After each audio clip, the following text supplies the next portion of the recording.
हरे कृष्ण, क्या भगवत गीता का ज्ञान अर्जुन के लिए ही था? क्या यह ज्ञान कोई नया विचार था या शाश्वत सत्य था? भगवान श्री कृष्ण जब अर्जुन को गीता का उपदेश दे रहे थे तो यह कोई पहली बार नहीं था। यह दिव्य ज्ञान तो उन्होंने करोड़ों वर्ष पहले सूर्यदेव विवस्वान को भी दिया था। यह श्लोक अध्याय 4 श्लोक नंबर 1 से 7 तक हमें यह बताते हैं भगवत गीता का इतिहास क्या है, यह किन के लिए कही गई है और भगवान क्यों बार बार इस पृथ्वी पर अवतरित होते हैं। इसमें हमें गुरु शिष्य परंपरा, भक्ति की पात्रता, राज ऋषियों की भूमिका और भगवान के दिव्य स्वरूप की झलक मिलती है। यह ज्ञान केवल अर्जुन के लिए ही नहीं बल्कि उन सभी के लिए है जो अपने जीवन को धर्म, विवेक और भक्ति से जोड़ना चाहते हैं। आइए सुनते हैं भगवान श्री कृष्ण के द्वारा कहे गए इस पुरातन, रहस्यपूर्ण और अनंत उपयोगी ज्ञान को, जिसने न केवल अर्जुन के जीवन को बदला बल्कि आज भी करोड़ों हृदयों को दिशा देता है। श्री भगवान उवाच इमं विवस्वते योगं प्रोक्तवान् अव्ययं विवस्वान् मनवे प्राप्त अनुरीक्ष्वा कवे ब्रवीत। भगवान श्री कृष्ण कहते हैं, मैंने यह अविनाशी योग का उपदेश सबसे पहले सूर्यदेव विवस्वान को दिया था। विवस्वान ने अपने पुत्र मनु को और मनु ने राजा इक्ष्वाकु को बताया।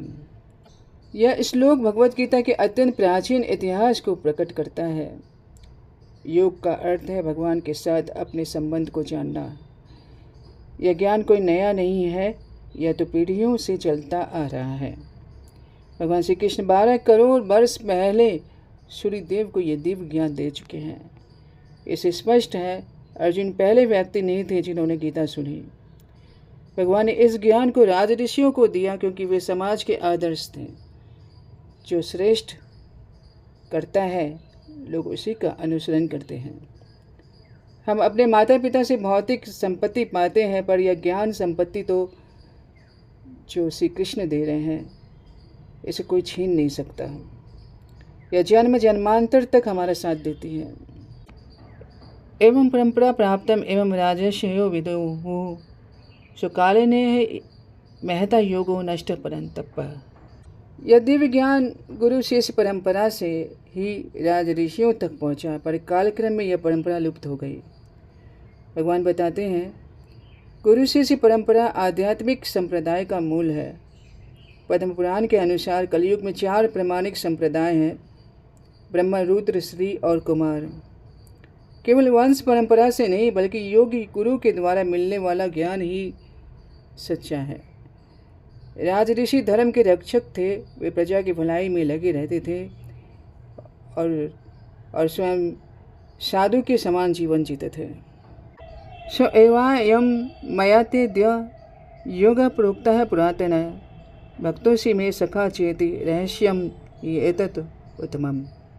हे अर्जुन, आज मैं वही प्राचीन योग तुझसे कह रहा हूँ क्योंकि तू मेरा प्रिय और मित्र है। तो इस रहस्य को समझने योग्य है। यहाँ भगवान हमें सिखाते हैं केवल विद्वान होना पर्याप्त नहीं है। सच्चा श्रोता वही है जो भक्त है, जो भगवान के प्रति प्रेम और विश्वास रखता है। सच्चा भक्त 24 घंटे कृष्ण का स्मरण करता है और उनके आश्रय में रहता है। भक्ति, सदाचार और शास्त्र अनुशासन, इनसे हम भगवत गीता की अनुभूति कर सकते हैं। अन्यथा यह ज्ञान केवल तोते की तरह रटने जैसा है। अर्जुन उवाच अपरम भवतो जन्म परम जन्म विवस्वतः कथमेतत् विजानीयाम त्वमादौ प्रोक्तवान् नीते। अर्जुन आश्चर्य पूछते हैं, हे कृष्ण, आप तो अभी जन्मे हैं और सूर्यदेव तो आपसे बहुत पहले हुए हैं, तो यह कैसे संभव है कि आपने उन्हें ज्ञान दिया? यह प्रश्न केवल अर्जुन की नहीं, आज भी कई लोगों की जिज्ञासा है। क्या कृष्ण सामान्य व्यक्ति हैं या यह केवल एक कथा है? लेकिन अर्जुन जानते हैं कृष्ण भगवान है। फिर भी यह प्रश्न वे उन लोगों के लिए कर रहे हैं जो भगवान को सामान्य समझते हैं। श्री भगवान उवाच बहूनि मे व्यतीतानि जन्मानि तव अर्चार्जुन तान्यहं वेद सर्वाणि न त्वं वेत्त परन्तप। भगवान श्री कृष्ण उत्तर देते हैं, हे अर्जुन, मेरे और तुम्हारे अनेक जन्म हुए हैं, मुझे तो सभी याद है लेकिन तुम्हें नहीं। यह भगवान की एक विलक्षण विशेषता है। वे अविनाशी, सर्वज्ञ और स्वतंत्र हैं। वे हर युग में अपने भक्तों के लिए प्रकट होते हैं, कभी श्री राम बनकर, कभी नरसिम्हा भगवान बनकर। जैसे वैदुर्य मणि अलग अलग रोशनी दिखाता है, वैसे ही भगवान भिन्न भिन्न रूपों में प्रकट होते हैं।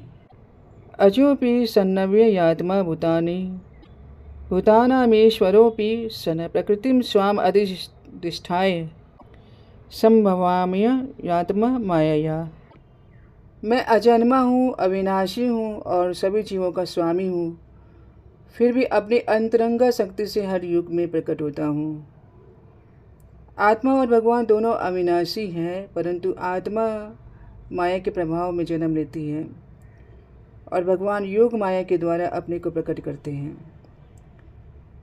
जब भगवान जन्म लेते हैं तो उन्हें कोई कर्म फल नहीं बांधता।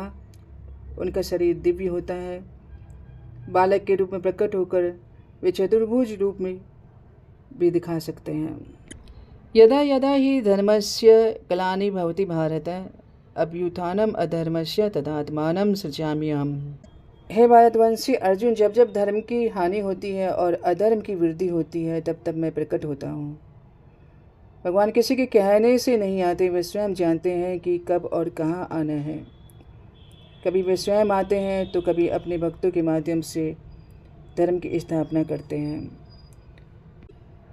हमें भी यह ज्ञान केवल जानने के लिए नहीं बल्कि जीवन में उतारने के लिए ही देना चाहिए।